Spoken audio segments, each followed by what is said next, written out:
Bom, o meu pai, o nome completo dele é Rui, com Y, Carlos Ramos Barreto. Ele nasceu no Rio de Janeiro, em 1930. Minha avó, Júlia Ramos, se encontrou com o meu avô. Esse meu avô veio de Santa Catarina. A família Barreto é de Santa Catarina.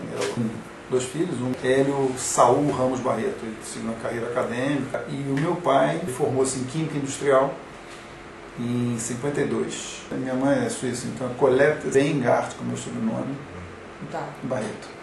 Aí casaram em 54 e aí tiveram 3 filhos.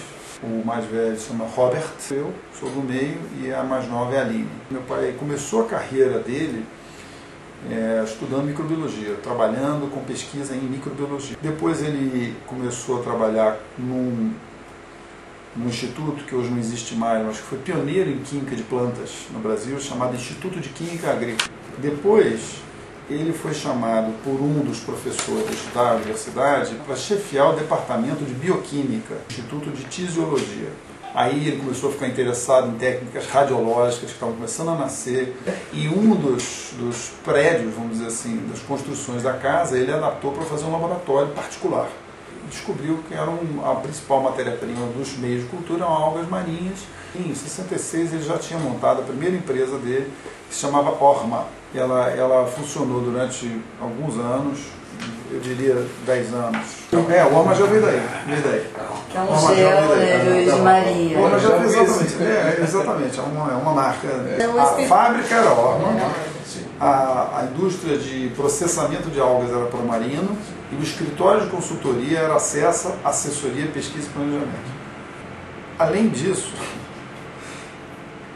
Criativo Indomável é fogo. Ele se envolveu, e nessa época ele patenteou sobre tudo.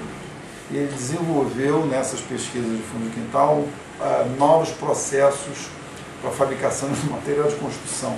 Então ele tinha um tijolo flutuante. É ótimo, na enxurrada a sua casa vai rio abaixo, né? Até biscoitos de vinhoto ele desenvolveu e obrigou os filhos a comer. Ele patenteou sobre vinhoto, sobre construção. Totalmente professor Pardal, totalmente. Era da mesma escola do meu tio-avô, do tio dele, que cheirava tudo, tinha um cromatógrafo no nariz, ele falou assim: tio Tom, o que é isso? Ele cheirava, botava na ponta da língua, é isso. Ele matava na hora a estrutura. Morreu com 91 anos de idade. Ele sabia o que cheirava, não cheirava qualquer coisa não. Aí intensificou, ele unificou as atividades de pesquisa que ele fazia como hobby. Na verdade já não era mais hobby, já alimentavam alguns projetos da Acessa à Pesquisa na cidade. E aí ele amplificou, aumentou áreas de laboratórios, aumentou o número de profissionais. No meio desse monte de ideias veio uma pergunta, veio um desafio de uma senhora que morreu não faz muito tempo, que foi a grande referência de tratamento estético no Brasil. Ela tinha a Socila, era dona e criadora e dona da Socila, que chamava Maria Augusta. E a Maria Augusta era a que treinava as missas para o concurso de Miss, quando o concurso de Miss era uma coisa que parava o país. Ela tinha também, a Socila era um centro de estética.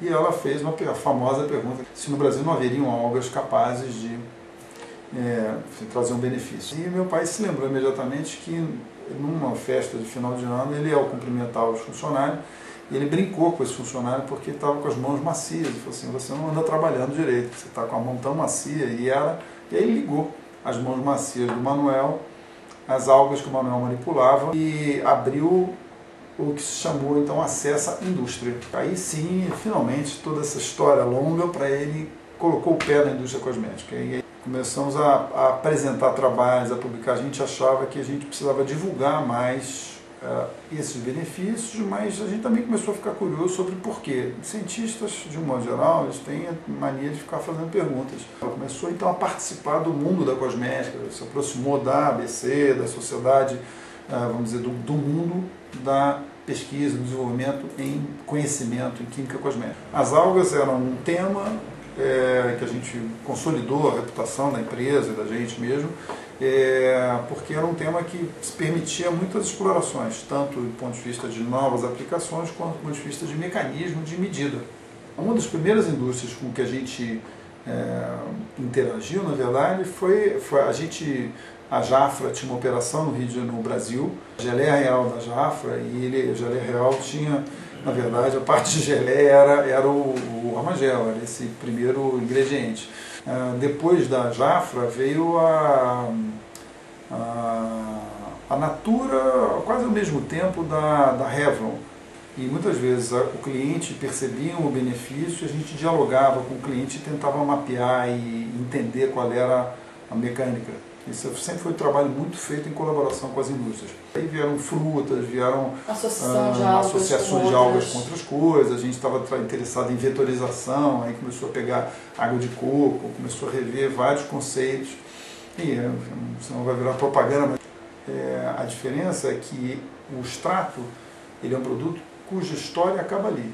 E o ativo ele carrega um adicional de conhecimento que é o mapeamento de todos os benefícios que ele pode aportar. Eu sempre falo, o cliente no ponto de venda ele compra a fantasia e recompra o benefício. Então você tem uma empresa que conceitua, desenvolve a tecnologia, tem a universidade que tenta mobilizar cabeças e competências, equipamentos, e tinha a indústria na ponta, e tem indústria na ponta da detecção dos efeitos, ou na pergunta, ou na tentativa de resolver os seus desafios, na medida que ela detecta melhor esses desafios.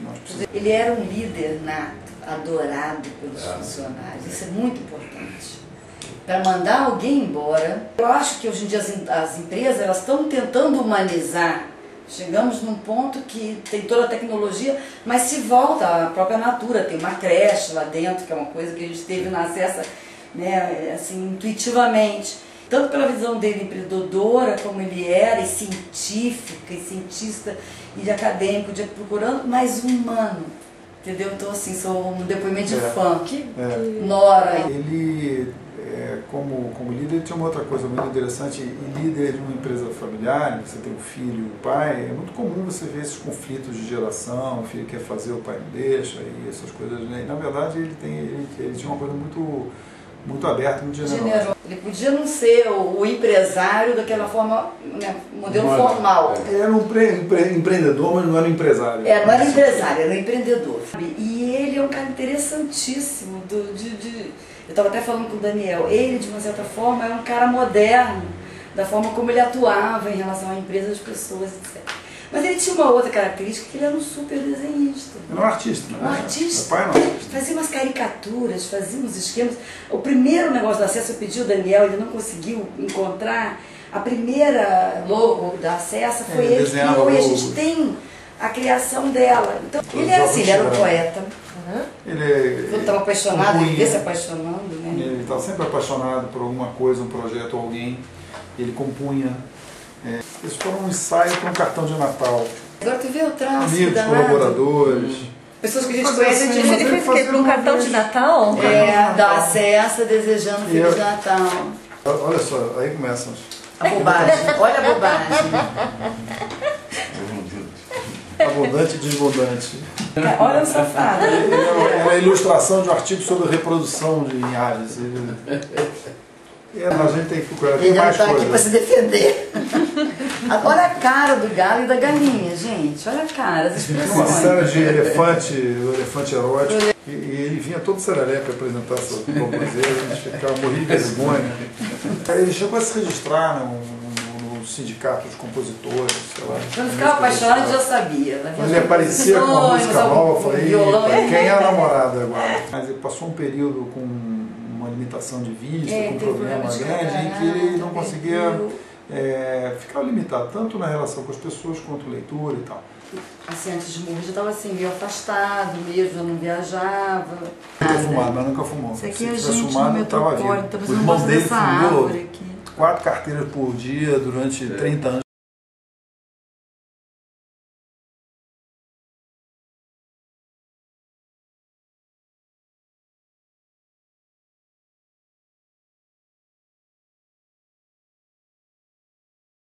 Faleceu em 2005. Ele era um líder nato, adorado pelos funcionários.